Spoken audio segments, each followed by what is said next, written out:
ꯑꯍꯥꯟꯕꯃꯛꯇꯗ ꯑꯩꯒꯤ ꯋꯥꯔꯤꯕꯨ ꯇꯥꯕꯤꯔꯤꯕ ꯃꯌꯥꯝꯕꯨ ꯏꯀꯥꯏ ꯈꯨꯝꯅꯕ ꯎꯠꯆꯔꯤ꯫ ꯃꯌꯥꯝꯅ ꯑꯩꯒꯤ ꯆꯦꯅꯦꯜꯁꯤꯕꯨ ꯅꯨꯡꯁꯤꯕꯤꯗꯨꯅ ꯂꯥꯏꯛ ꯑꯃꯗꯤ ꯁꯕꯁꯀ꯭ꯔꯥꯏꯕ ꯇꯧꯕꯤꯔꯝꯃꯨ꯫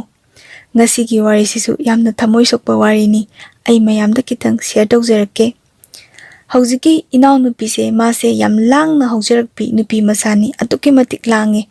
ꯍꯥꯏꯗꯤ ꯃꯌꯥꯝꯅꯒ ꯍꯥꯏꯅꯕꯗ ꯑꯁ ꯃꯣꯏ ꯄꯥꯔꯇꯤꯁꯤꯗꯤ ꯌꯥꯕꯅꯤꯌꯦ, ꯐꯖꯅ ꯌꯥꯕꯅꯤ ꯀꯥꯏꯅꯒ ꯍꯥꯏꯅꯕꯗꯣ ꯑꯗꯨꯃꯥꯏꯅ ꯑꯣꯏꯔꯛꯏ ꯍꯥꯏꯌꯦ꯫ ꯁꯤꯒꯤ ꯃꯇꯝꯁꯤꯗ ꯃꯥꯁꯦ ꯁ꯭ꯀꯨꯜ ꯆꯠꯄꯁꯦ ꯁꯥꯏꯀꯜꯗ ꯆꯠꯂꯦ ꯍꯥꯏꯌꯦ꯫ ꯃꯣꯏꯒꯤ ꯁ꯭ꯀꯨꯜꯁꯤꯒ ꯑꯩꯈꯣꯏꯒꯤ ꯌꯨꯝꯁꯤꯒ ꯀꯌꯥ ꯌꯥꯝꯅ ꯂꯥꯞꯅꯗꯦ ꯍꯥꯏꯕ꯫ ꯏꯊꯥ ꯊꯥꯖꯗꯅ ꯃꯃꯥꯟꯅꯕ ꯑꯃꯅ ꯃꯉꯣꯟꯗ ꯅꯪꯁꯦ ꯏꯃꯥꯟꯅꯕ ꯑꯃꯅ ꯍꯥꯏꯕꯤꯌꯨ ꯍꯥꯏꯍꯦꯅ ꯍꯥꯏꯕꯖꯥꯠꯅꯤꯗ꯫ ꯏꯅꯥꯎꯅꯨꯄꯤꯁꯤꯅ ꯍꯪꯉꯤ ꯍꯥꯏ, ꯑꯩꯉꯣꯟꯗ ꯍꯥꯏꯕꯤꯌꯨ ꯍꯥꯏꯗꯨꯕꯨ ꯀꯅꯥꯅꯣꯅ꯫ ꯑꯗꯣ ꯃꯃꯤꯡꯗꯣ ꯍꯥꯏꯔꯛꯑꯦ꯫ ꯑꯗ ꯃꯥꯅ ꯃꯁꯛꯇꯤ ꯈꯪꯗꯦ, ꯅ꯭ꯌꯨꯀꯃꯔꯅꯦ ꯍꯥꯏ꯫ ꯃꯣꯏꯒꯤ ꯁ꯭ꯀꯨꯜꯁꯤꯗ ꯅ꯭ꯌꯨꯀꯃꯔ ꯑꯣꯏꯅ ꯂꯥꯛꯄ ꯅꯨꯄꯥꯁꯦ, ꯂꯥꯏꯔꯤꯛꯁꯦ ꯑꯗꯨꯛꯀꯤ ꯃꯇꯤꯛ ꯍꯩꯕ ꯅꯨꯄꯥꯅꯦ ꯍꯥꯏ꯫ ꯃꯥꯁꯦ ꯃꯇꯝꯁꯤꯗ ꯏꯔꯥꯡ ꯂꯥꯡꯕꯒꯤꯀꯣ ꯊꯑꯣꯏꯅ ꯅꯨꯡꯁꯤꯕꯒꯤꯗꯤ ꯅꯠꯇꯦ, ꯅꯨꯡꯁꯤꯕꯁꯤ ꯃꯥ ꯃꯇꯝꯁꯤꯗ ꯀꯔꯤꯅꯣ ꯈꯪꯗ꯭ꯔꯦ ꯍꯥꯏꯕ꯫ ꯃꯃꯥꯟꯅꯕꯤ ꯃꯌꯥꯝꯁꯤꯅꯒ ꯌꯥꯁꯜꯂꯣ ꯌꯥꯁꯜꯂꯣ ꯀꯥꯟꯅ ꯍꯥꯏꯕꯗꯤ ꯃꯥꯁꯦ ꯏꯉꯥꯎ ꯉꯥꯎꯅꯀꯣ ꯌꯥꯔꯦ ꯀꯥꯏꯅꯒ ꯈꯨꯝꯗꯣꯛꯑꯦ, ꯀꯩꯁꯨ ꯋꯥꯈꯜꯁꯨ ꯈꯟꯗꯕꯤꯗ꯫ ꯌꯥꯔꯦꯅ ꯍꯥꯏꯕꯗꯒꯤ ꯅꯨꯄꯥꯁꯤꯅ ꯃꯉꯣꯟꯗ ꯂꯦꯇꯔ ꯑꯃ ꯄꯤꯔꯛꯑꯦ꯫ ꯂꯦꯇꯔꯁꯦ ꯄꯤꯔꯛꯄꯁꯤꯗ ꯃꯣꯏ ꯃꯃꯥꯟꯅꯕꯤ ꯃꯌꯥꯝꯁꯤꯒ ꯂꯦꯇꯔꯁꯦ ꯄꯥꯃꯤꯟꯅꯔꯦ꯫ ꯑꯗꯩ ꯃꯣꯏꯗꯤ ꯌꯥꯝ ꯊꯥꯖꯗꯕꯗꯣ, ꯁ꯭ꯀꯨꯜꯗꯨꯗꯀꯣ ꯑꯩꯒꯤ ꯁꯦꯛꯁꯟꯗꯨꯒꯤ ꯑꯣꯏꯅ ꯔꯦꯡ 1 to 1 2ꯗ ꯇꯥꯕ ꯅꯨꯄꯥꯗꯨꯅ ꯃꯉꯣꯟꯗ ꯍꯥꯏꯔꯛꯏꯁꯤꯕꯣꯅ ꯃꯣꯏꯁꯦ ꯈꯜꯂꯒ ꯑꯩꯈꯣꯏ ꯃꯃꯥꯟꯅꯕꯤ ꯃꯌꯥꯝꯗꯨꯒꯀꯣ ꯃꯀꯣꯛ ꯃꯆꯥ ꯃꯆꯥꯁꯤꯡꯗꯨꯅꯒ ꯋꯥꯈꯜꯒ ꯈꯟꯖꯕꯗꯣ ꯑꯉꯥꯡ ꯑꯣꯏꯔꯤꯉꯩꯗ꯫ ꯁꯤꯁꯤꯕꯨ ꯊꯥꯖꯗꯦꯗ, ꯑꯩꯈꯣꯏꯒꯤ ꯏꯃꯥꯟꯅꯕꯁꯤꯅ ꯑꯩꯈꯣꯏꯗꯒ ꯐꯥꯒꯤ ꯇꯧꯁꯟꯅꯩꯖꯥꯠꯂꯣ, ꯂꯦꯇꯔꯁꯤꯕꯨ ꯃꯥꯅ ꯏꯔꯒ ꯑꯗꯨꯗꯤ ꯍꯦꯟ ꯔꯥꯏꯇꯤꯡꯁꯦ ꯌꯦꯡꯊꯣꯛꯎꯁꯦꯅ ꯍꯥꯏꯕꯖꯥꯠꯅꯤ꯫ ꯃꯃꯥꯟꯅꯕꯤꯉꯩꯁꯦ ꯁꯨꯃꯥꯏꯅ ꯍꯥꯏꯅꯔꯀꯥꯟꯁꯤꯗ ꯅꯣꯡꯃ ꯇꯨꯃꯤꯟꯅ ꯃꯉꯣꯟꯗ ꯄ꯭ꯔꯄꯣꯁ ꯇꯧꯔꯛꯏꯕ ꯅꯨꯄꯥꯁꯦ ꯁꯤꯒꯤ ꯕꯦꯒꯁꯦ ꯇꯨꯃꯤꯟꯅ ꯃꯣꯏꯅ ꯆꯦꯛ ꯇꯧꯔꯦ꯫ ꯑꯗꯨꯒ ꯍꯦꯟ ꯔꯥꯏꯇꯤꯡꯁꯦ ꯃꯥꯟꯅꯕ꯭ꯔꯥ ꯍꯥꯏꯅ ꯌꯦꯡꯉꯤ꯫ ꯍꯦꯟ ꯔꯥꯏꯇꯤꯡꯁꯦ ꯃꯥꯟꯅꯔꯒ ꯂꯩꯔꯝꯃꯦ꯫ ꯁꯤꯗꯒꯤ ꯃꯃꯥꯟꯅꯕꯤꯁꯤꯡꯁꯤꯅ ꯆꯨꯝꯃꯦ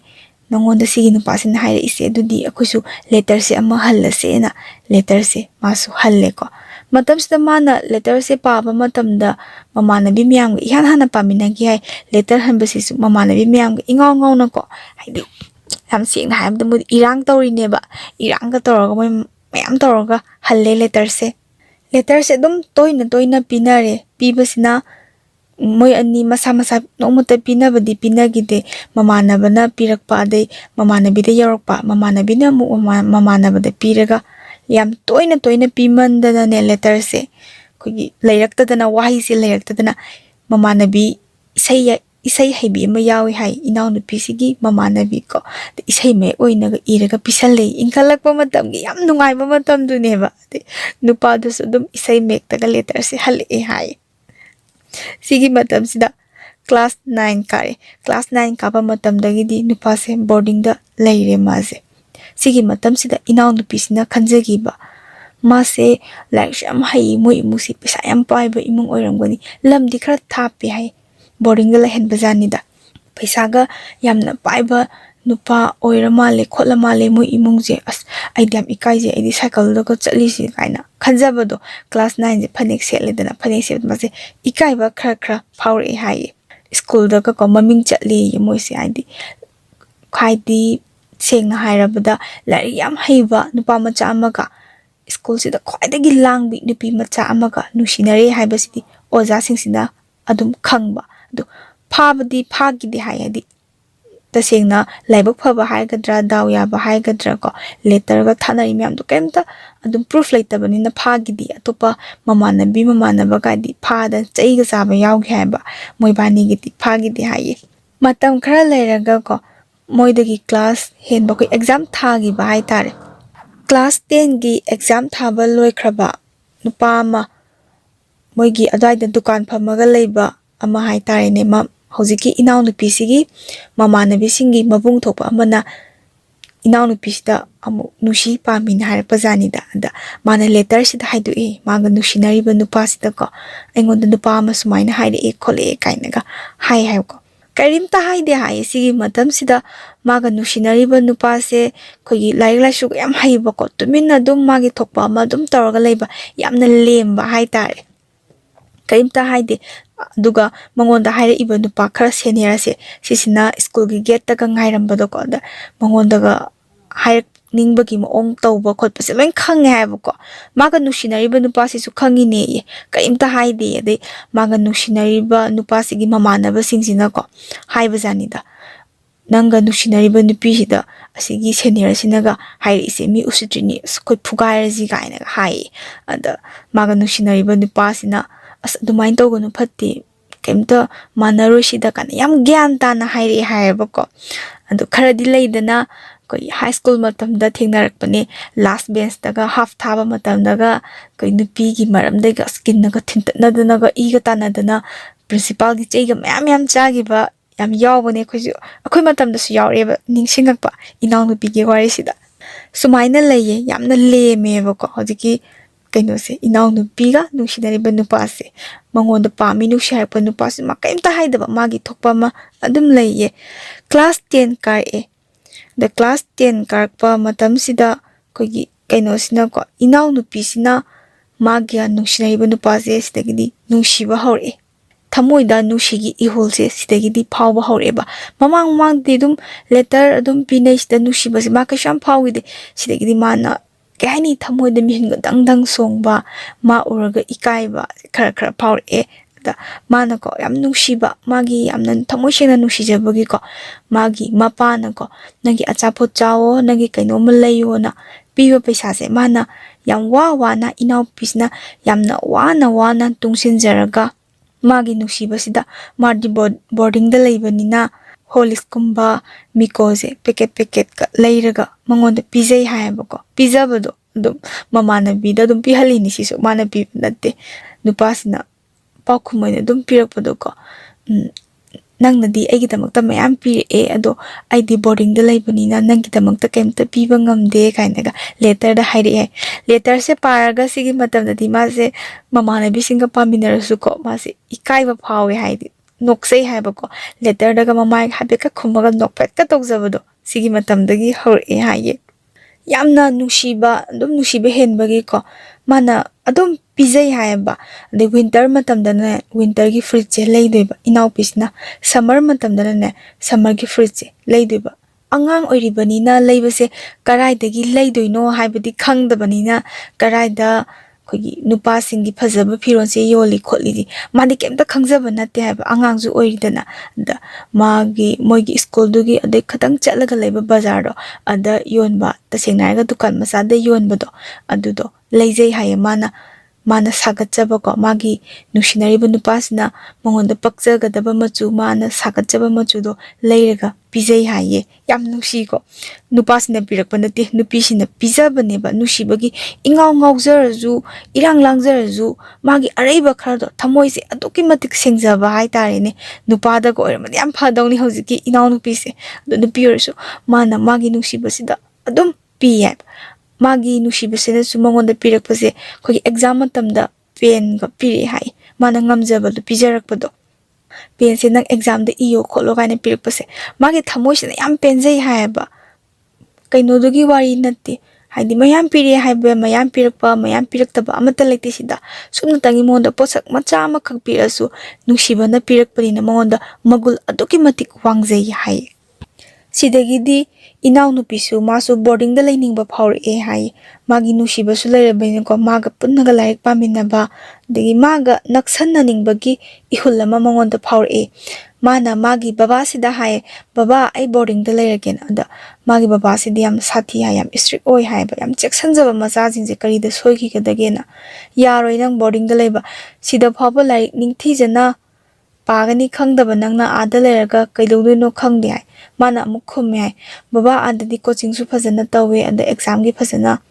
ꯕꯣꯔꯗꯤꯡ ꯃꯅꯨꯡꯗꯗꯤ ꯐꯖꯅ ꯇꯧꯋꯦ ꯍꯥꯏ ꯈꯣꯠꯂꯦꯅ ꯍꯥꯏ ꯃꯄꯥꯁꯤꯅ ꯑꯣ ꯐꯔꯦ ꯑꯗꯨꯗꯤ ꯅꯪ ꯂꯩꯔꯣ ꯕꯣꯔꯗꯤꯡꯗꯀꯣ ꯑꯗꯨꯒ ꯅꯨꯃꯤꯗꯥꯡꯗꯨꯗꯤ ꯕꯕꯥꯅ ꯑꯗꯨꯝ ꯂꯧꯕ ꯂꯥꯛꯑꯒꯦ ꯗꯦ ꯕꯣꯔꯗꯤꯡ ꯇꯥꯔꯦ ꯃꯥꯏꯁꯦ ꯅꯪꯒꯤ ꯀꯣꯆꯤꯡꯗꯣ ꯇꯧꯔꯣ ꯅꯪꯒꯤ ꯐꯤꯔꯣꯜ ꯀꯔꯤ ꯀꯔꯥ ꯂꯣꯏꯅ ꯄꯨꯔꯣ ꯑꯗꯨꯒ ꯀꯣꯆꯤꯡꯗꯣ ꯂꯣꯏꯔꯒ ꯕꯕꯥ ꯅꯨꯡꯗꯥꯡꯒꯤ ꯄꯨꯡ 9-10 ꯑꯗꯨꯋꯥꯏꯗ ꯑꯗꯨꯝ ꯂꯧꯕ ꯂꯥꯛꯑꯒꯦꯅ ꯃꯥꯁꯦ ꯑꯗꯨꯃꯥꯏꯅ ꯂꯩꯔꯦ ꯃꯥꯅ ꯈꯟꯖꯔꯤꯁꯤꯒ ꯇꯥꯏꯑꯣꯟꯅꯔꯦꯕ ꯇꯁꯦꯡꯅ ꯍꯥꯏꯔꯒꯗꯤ ꯁꯤꯗꯒꯤꯗꯤ ꯃꯣꯏ ꯑꯅꯤꯁꯦ ꯑꯗꯨꯝ ꯐꯖꯅ ꯅꯨꯡꯁꯤꯅꯕ ꯍꯧꯔꯛꯑꯦ ꯍꯥꯏꯌꯦ ꯃꯥꯒꯤ ꯅꯨꯡꯁꯤꯅꯔꯤꯕ ꯅꯨꯄꯥꯁꯤꯅꯀꯣ ꯏꯅꯥꯎꯄꯤꯁꯤꯗ ꯍꯥꯏꯔꯦ ꯍꯥꯏꯌꯦ ꯂꯦꯇꯔꯗ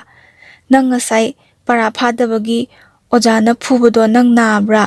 ꯑꯗꯣ ꯑꯩ ꯌꯥꯝ ꯅꯨꯡꯉꯥꯏꯇꯦ ꯅꯪ ꯂꯥꯏꯔꯤꯛ ꯈꯔ ꯄꯥꯋꯣ ꯈꯣꯠꯂꯣꯅ haire hayabako sigi matamdagi inaunupise mase nushibana hairabani ko yam harawe duga like su paba hogi haye thawai yaungnaga bazabado nushibana hairabani na kaina yamna nushiko saije de nongmasu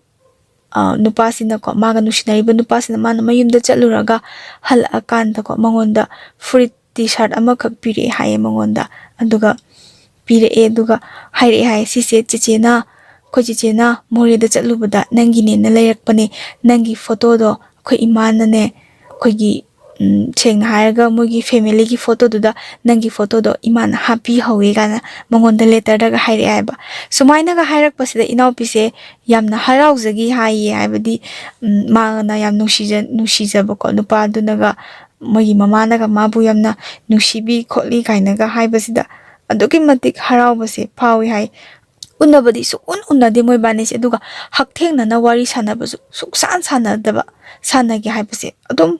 phangdaba maramdi nupasina sungai haraktaba mamanabi singsina su hai adu kuina noibani se nungsinare aduga nongmata unadri se nga inoibani se noibani mu ngaktaba ngamde na hai ada letter ga se akhoi daga pibirano noi nasana sa ina pina zero kainaga hai ba matam sida inaunu pisina khankyai aina di kamai haidino nupa mana hayaktana nushiba phawrabani na masu ikaiba phawr eba nupi akhoi gidi leidana ahan bagidi hainei thamoi sengna nushiba thamoi sengna khanjabase yengba ngamde wa haiba ngamde na kuiraga budi ngamakpa ado ahan badadi ngamde hai segira khangde inau pisina su ibani amtang unase khotche se ma haiba song ngamde hai nupa sina su songai hayakte nupa mana hayaktrabani na nupi masu adum tumina dum leishille kogi aroiba exam final class 10 gi aroiba final exam numise sida ihan hanba oina moibani se unai hai unabase kamaina unage haiba matamda maga nushinariba nupase ko magi nushibasina mamanaba mayamga mase ngairamaga leirame duga mangonda pen ama khak pire pensi hai nang exam se phajana tawramona ada hangsu hangi hai mangonda karin changjarake na ada sigi matam sida inaupis na mana chake be henjang se sidi ma kaugre do magi nushibana mangonda haike be henjang di hawai ni ai kaudi hai moibani ahan boina cosmi hinga ding ding chongi ahan boina mai ga andi yamna nakna wari sanabado sisna ahan bani haiba wari ga sanarago ko stair se kamine hai ma kaudre stegi dum exam thanagre exam thanagi badagi di adum pause dum phaunadre haiba sida pau phauna nabani haidana magi nushibasina mamagi number se inaupis na pirame inaupis na magi babagi number se magi nushibasina pikre paudi karimta phawra kirisegi pau phauna ba ngam kidre moibani se sigi matam sida ko kogi exam loreba matam sida di inau nupi se mase aduki matik ware hai wakal se nungai tre ba sum aduki matik miss tawbado adum unaramaga letter su adum pinaramaga nushiba maithong du su adum unaraga ko nongmagi adum unaramaga unagidabasida mase aduki matik nungai tabadi adum phawjabado thamoida mana sigi matamda awa pothajabase moibani pinagiba letter je sise hanjan na paraga magi awa pothaba oi hai laikagi mamanabi singnaga mangonda hai bako kaino ne laktrisibo nusinaba nupadi nupanaga laknabanena sida mana mu kitang di khanjaki hai nongma magi nusibana magi mayumse khangki haiba khangkibasna kamaina khangkige haiba kansida mogi school gi principal siga mogi baba siga tinaba dagi nongma thaba ama chalubadagi boarding da leiba ko angang khara singsiga nupamsa kharaga mogi principal siga moida lakpa inaunu phista mase numi jada pakhat bani ikai jabado mana khanjabadi kogi mogi sai haige maga nusina iba nupasi moidi pisa me am pai be imuni do akhoi imungsi da kaido bola ijano kai man ikai man bagi mase mapan thokpa ngamdre cha dilole hai cha lo mase mana pidre haiba pi ba thokpa ikai man dana de mayam se mangon da phamme mi do yambani na chanda dana ko maga nusina iba nupasina dai daga phamdabado ko mase lona yengi hai tuminna yenge matau du jam nungsi hai ko nungsira abanina adu idiam ikai ge stegi mayum khangbani na Madu lakpadi yaina na amusu khanba ko mamanabi miyamna su haisi ma lakke hadi nusinaba haibasdi nupana thirakadamne nupina thirakadaba nati kaina haibada mana khanjagiba ado mana di yam fattabaromda khande ma kamaina laktoino da lam adu yam lapaduda na khanba sigi matamsida ko mapagi phone sidane kogi number khangdaba amtane tarokpa yadi mana chenjan dana tadoiba ngasai number pinagibado ko number pinagid mana tadoini yes ma oijala na ado tarokpadi sungtaw tarakhide haye phone se mazi nungaitrebu sum kaigino mana phone tawruktrisibo atoma yadabai oiramnida aiju babana phone pai tawgyadi masu mamana phone pai banina tawgena yadabagi oiramgani phone je matamduda masagi phone do paina dabanina pharak tabai oiramnina mana adum khanjagi hayaba sidagidi paw ama tare magi nusinaba nupase mase exam loraga magi phone ama leikre haiba pause mamanabi singdagi taba hore mamanabi sing phone paiba yaunare haiba adamonda paw tamakpa noi saido magi phone ama leireba male ebiga paire de photo ga thagala ingon haiba kasta mate wakalje khra nungairak hore hai ma phone pairaga akhoi babagi number do monda leigibni ma kaitobagi phone toroktri jano na maje wakalje adum khra nungaitaba hore paw phawna ningba hore isdagi mana mayumgi araiba phone dagi ko ma phone ti paidabani na mugi kaka hoy dagi leiriba ko mandom sa hoy dagi magi fake account ama hangjaraga mugi dada hoy dagi hangaga mana message thaba hai tare ne magi maming tu changaga yenga kasida aine nang phone ama paire na hai phone pairaga kai engonda phone tawraktrino na haiba jani message thakraba mana message halaktaba de message halaktaba se mana amusumu khanjaba ko kharaju warauba de mana sumaina ju khandoki ai haidi matamdu da mana khanjagibse phana da khangi bai tare ne agi photo su kaisu hapna te dagi agi ming su tawba natabani na mana kanano khangdabagi halaktaba oiramni da kainaga managa adumaina aphabaromda adum khanjabado inaw nupisina madi yam chamjabani na aphabaromda adum khalle mase mana paw phawrokpase yam kuina yam wana ngaijagi exam haidora kanda koi moise secondary matamdadi pundreba magi nusibasina atopada aduga mana atopada tamme ada sigi matamsida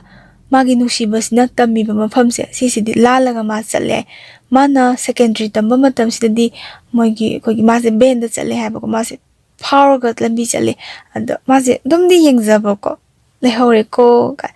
haidi hana taminaramaga hosti taminadre ko na mase wakalje adum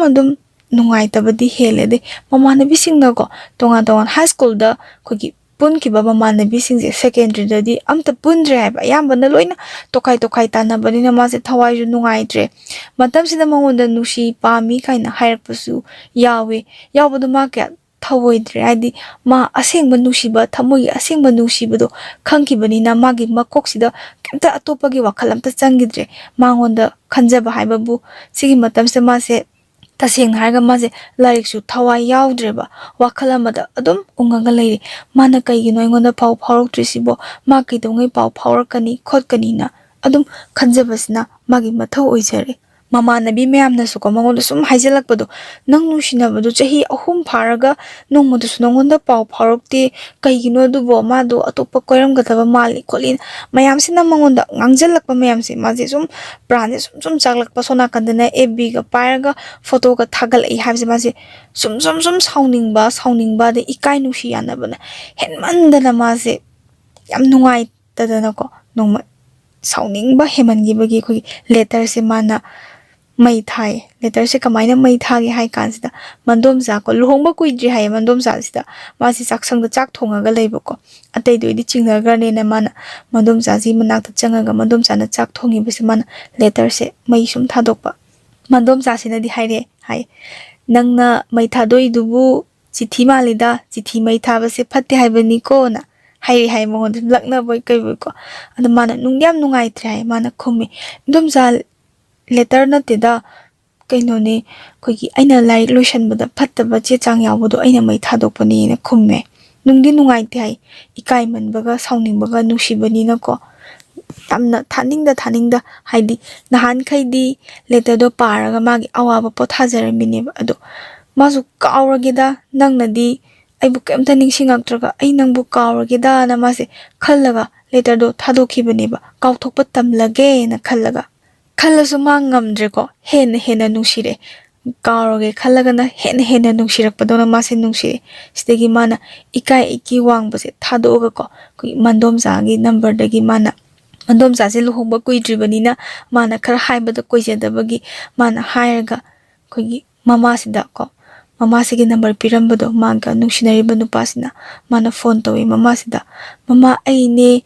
ꯃꯥꯗꯣ ꯀꯥꯏꯗ ꯇꯝꯈ꯭ꯔꯒꯦ ꯈꯣꯠꯈ꯭ꯔꯦ ꯍꯥꯏꯅꯤꯡꯉꯥꯏ ꯂꯩꯇꯕꯅꯤꯅ ꯃꯥ ꯂꯩꯕ꯭ꯔꯣ ꯑꯩ ꯃꯥꯒ ꯋꯥꯔꯤ ꯑꯝꯇ ꯁꯥꯟꯅꯖꯒꯦ ꯂꯥꯟꯅ ꯂꯧꯕꯤꯒꯅꯣ ꯑꯩ ꯌꯥꯝ ꯏꯀꯥꯏꯅ ꯐꯣꯟꯁꯦ ꯇꯧꯖꯔꯛꯄꯅꯦꯅ ꯃꯥꯁꯦ ꯍꯥꯏ ꯃꯃꯥꯁꯤꯅ ꯑꯗꯨꯝ ꯐꯖꯅ ꯈꯨꯝꯃꯛꯑꯦ ꯍꯥꯏ ꯃꯥꯗꯣ ꯂꯩꯇꯤꯌꯦ ꯍꯧꯖꯤꯛꯇꯤ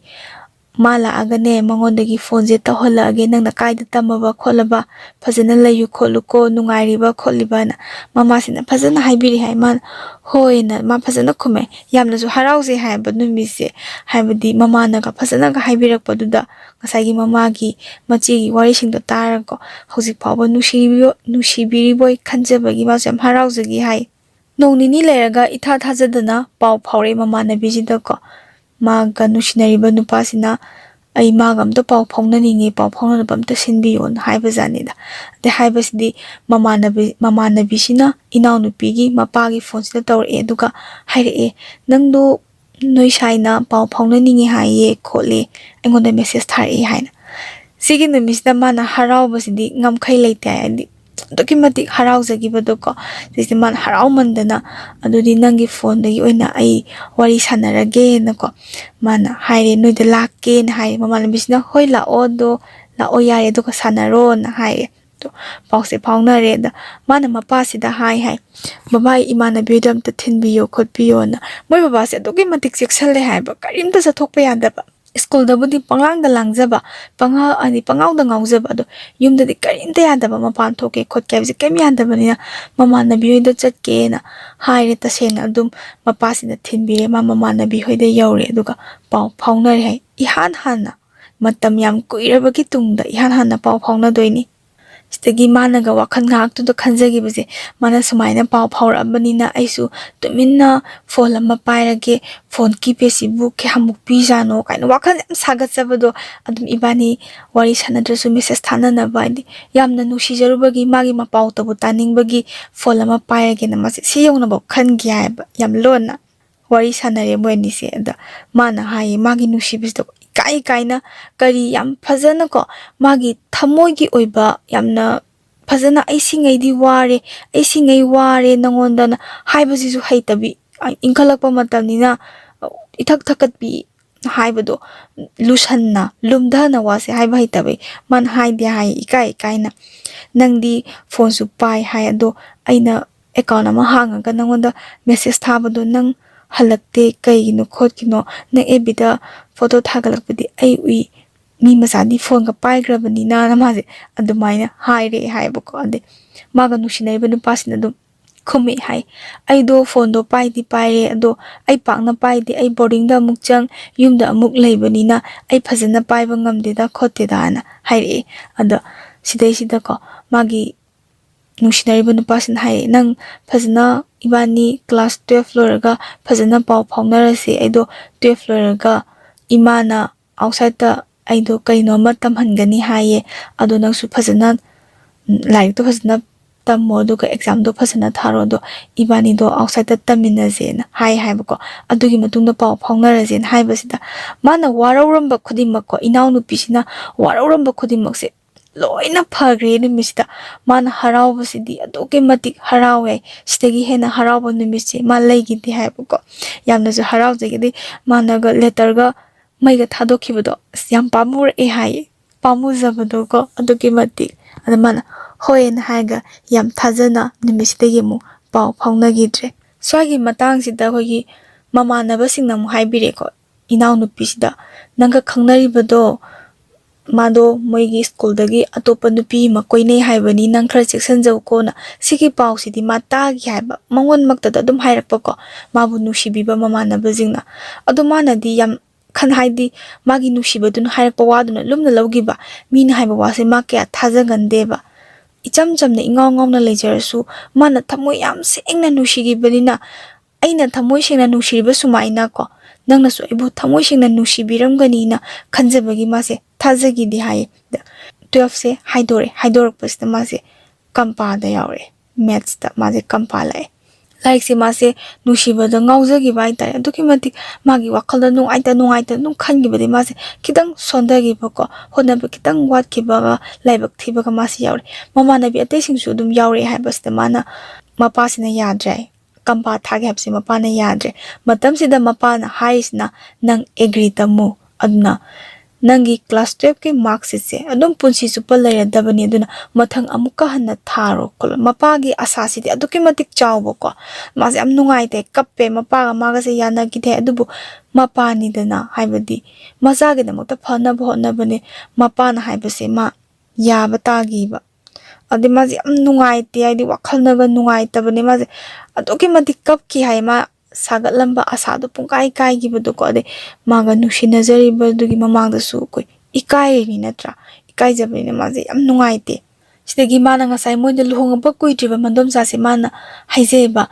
ꯏꯟꯗꯣꯝꯆꯥ ꯑꯩ ꯃꯥꯒ ꯃꯦꯁꯦꯁ ꯑꯝꯇ ꯊꯥꯅꯖꯒꯦ ꯑꯗꯣ ꯑꯩ ꯅꯪꯒꯤ ꯐꯣꯟꯗꯣ ꯑꯝꯇ ꯋꯥꯏꯖꯒꯦꯕꯅ ꯍꯥꯏꯕꯖꯥꯠꯅꯤ ꯃꯗꯣꯝꯆꯥꯁꯤꯅ ꯑꯇꯩꯗꯗꯤ ꯀꯤꯕ ꯍꯥꯏꯕꯗꯣ ꯃꯣꯏ ꯏꯃꯨꯡꯗꯤ ꯌꯥꯝ ꯁꯥꯊꯤꯕꯅꯤꯅ ꯑꯗꯩ ꯃꯗꯣꯝꯆꯥꯁꯤꯅ ꯍꯣꯏ ꯅꯪ ꯆꯥꯛ ꯇꯣꯛꯑꯒ ꯂꯧꯔꯣꯀꯣꯅ ꯍꯥꯏ ꯃꯥ ꯅꯨꯃꯤꯠꯁꯤꯗ ꯌꯥꯝ ꯍꯔꯥꯎꯋꯦ ꯍꯥꯏꯌꯦꯕꯀꯣ ꯍꯥꯏꯗꯤ ꯑꯩꯒ ꯅꯨꯡꯁꯤꯅꯔꯤꯕꯗꯨꯒ ꯄꯥꯎ ꯐꯥꯎꯅꯔꯗꯕꯅꯤꯅ ngasi di pao ka phammatam kuirabagi kuiredana ko kuirabagi tungsida mu yamna toina pao phaunaba nattabanina pakna phaunaba nattabanina mana haraujawai mase sakto ka tumina phone se pairaga mana haire message thanare ko ahama thabesta koi kaino sina haire maga nusinariba nupa sina haire ai nangonda kaino ma haigena inaupinasu adum khumi kaino nangna hainingbodo hayona ma mihunje dang chongi haiba mana khanjabada ngasai mamanabana magi khangnaba ma leiri haibado side hairakto jala maji bona khalaga maje hayodi haidokaga mihunje dang chongba tai wari sanabsu nate message oina thanabanina maga nusinariba nupa sina haire ibani do friend oina dum tinarasena aido outside ta ko pharmacy gi tambazu satore ibani friend oin tinarajin haipust maze aduke matik ikairabako yam ikai gi bhai tare hangju hangnade hai nangna kari division da lai nangna kamai tawin karimta hangnaba natte bako paw kaimta phaunaba natte magi nushibana su mangon hangkide manasu hangkide inaupi sinasu hangkide ba ade kaino nang haidubo sigi matamdadi mana aduke matik nushijarbanina hai hore mazu nang adumaina haibigano ai ngamoye ai sigro haibro na ma adumaina bo haigi haibako magi wase phajana tabi gi da bai tare adumaina lana khangano khotkano ibani friend oina dum loina je doi tummagi thengena haidi ignore do bigra bai tare mase krimta yam irai nako yamna hongkre magi pusense sigi ahingse adukke matik kapke aijibu sikrasira haina bo khangi haiba tasengna haibada exam se jo kampada la e wakal kitang phagadra haina message amuk thana jarure phajaba wahaina haibiraktre magi pusi je tasengna angang wakal hai tare ko stagi sumaina khanbasi phatte nungai teba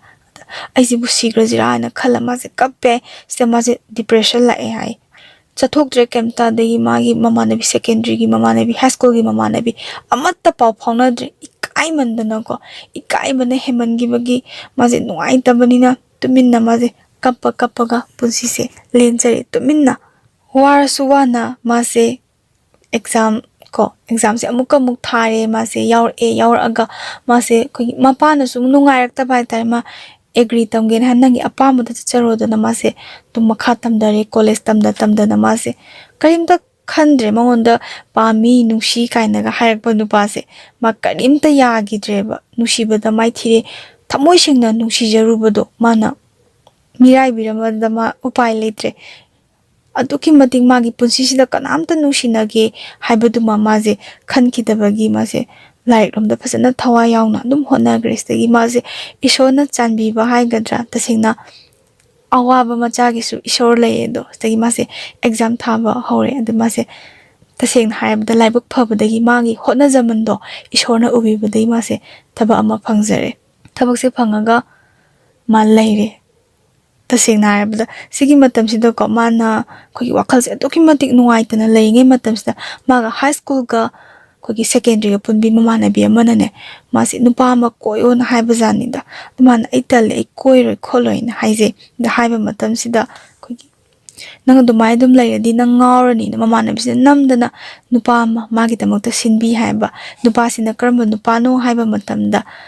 mamanabi siga nusinariba nupa se sijigi mamana baita sinbire khangnari ma upai laitabani na ko kitang suwaba phagadra maijak phagadra mana dum pause phauna basa kamai tawgeda mamanabi di khra phauna ba phone di pai da bani mapana moise phone pai hande ba aduki madik section na yoksaba macha singse pai hande badagi madi phone pai de khoten haibadagi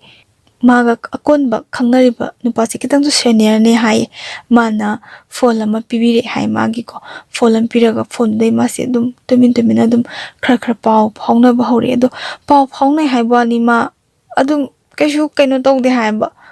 tasengna ma nusi de hai ba nusi ba phaude hai ba thamoi da tagi ba nusi ba do ai kaw ba ngamde hai adum nusinabadagi thoklaga sakhang mai khangnare ade masu hojiti laibak phadana koi thaba ama phange thaba ama tawraga leire itha athajadana mu ebi pai ba matam da ko man ihan hana ebi pai ba matam da kai haina khanjegi ba ngasai magi nushibana pirakiba fruit ama khak leibudo mase fruit to lit khile ha bai di kijabagi matam du do fruit se kanana pirakbano na hanganena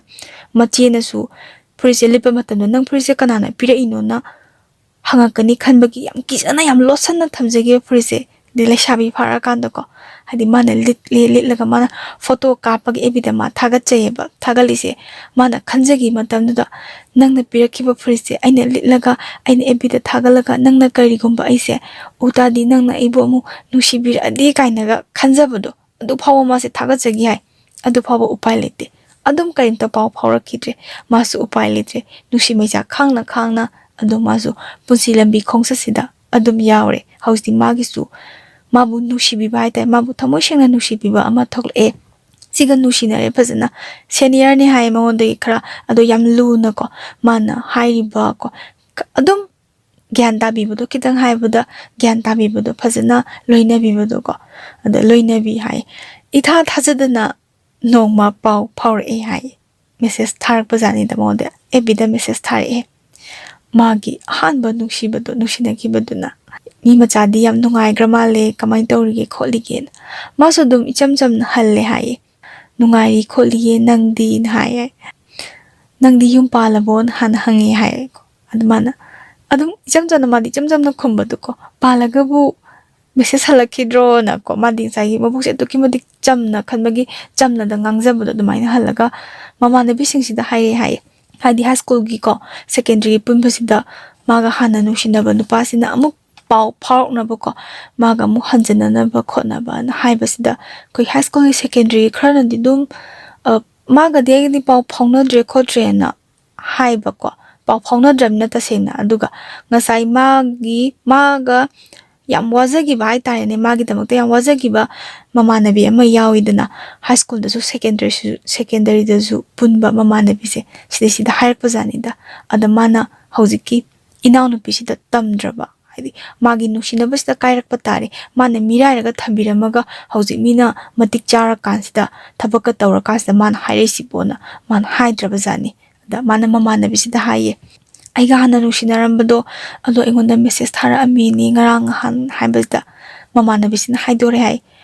engonda hana message thara amme ainane magi saktado nushidadana ainongonda haidabani nang sawgunu khotkanu na hai mana ai kaim sawde khotte sum thara me haibagi haibani da khotpani da na hai message dum hanjan dum thar e ma reply pi gidre hai haidi magi damakta lepi ba ama leiraga ko mi bu sumu wahan bodo mana pamdre mana phana nukshijaringai pamjaringai matamduda mirai bire na mana sawbudi nataba magi damakta mana yam wara kanda magi damakta lepiriba mido mu kamaina mabu matik chanaba kagi mana hona jariduda thawna pibira iba midubu kamaina mirai gani adugi khallaga mana reply do pigidabadagi adum tuminna lainagre ado sida yamna nungaitaba amana inaunu pina khalubase prak onaramaba inaunu pisina khalubasina ꯃꯥꯗꯤ ꯂꯥꯏꯔꯤꯛ ꯌꯥꯝꯅ ꯍꯩꯕꯅꯤ, ꯃꯣꯏꯒꯤ ꯏꯃꯨꯡꯗꯤ ꯑꯗꯨꯛꯀꯤ ꯃꯇꯤꯛ ꯅꯨꯡꯉꯥꯏꯕꯅꯤꯅ ꯈꯜꯂꯨꯕꯗꯣ ꯄꯨꯔꯥ ꯑꯣꯟꯅꯔꯦ ꯍꯥꯏ꯫ ꯃꯃꯥꯟꯅꯕꯤꯁꯤꯡꯅ ꯄꯥꯎ ꯇꯝꯕꯤꯔꯛꯄꯗ ꯃꯣꯏꯒꯤ ꯏꯃꯨꯡꯁꯦ ꯌꯥꯝꯅ ꯅꯨꯡꯉꯥꯏ ꯌꯥꯏꯐꯕ ꯏꯃꯨꯡꯗꯤ ꯅꯠꯇꯦ ꯍꯥꯏ, ꯈꯔ ꯋꯥꯕ ꯏꯃꯨꯡꯅꯤ, ꯂꯥꯏꯔꯤꯛ ꯂꯥꯏꯁꯨꯗꯤ ꯑꯗꯨꯛꯀꯤ ꯃꯇꯤꯛ ꯊꯋꯥꯏ ꯌꯥꯎꯖꯕ,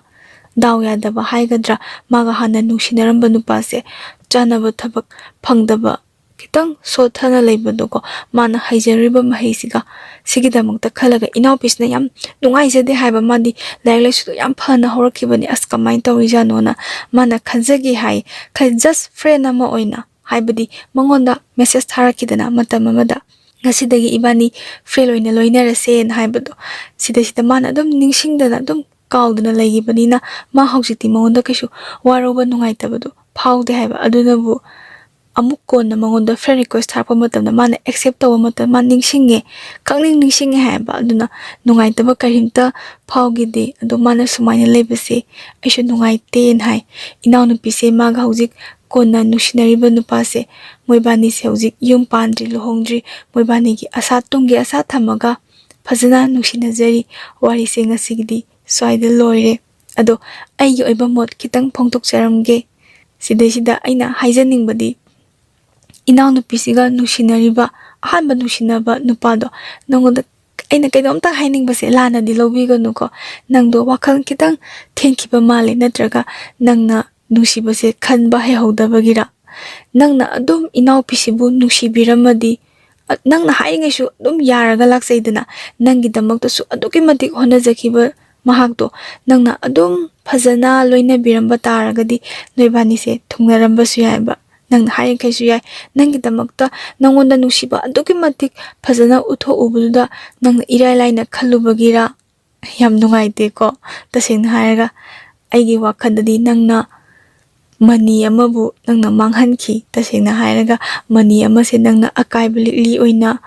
urubadagi langthokibadagi amuk manini khangakpadagi khunge khanjarubada yadabado akaibali oina amuk onkibado adumaina onkibo oina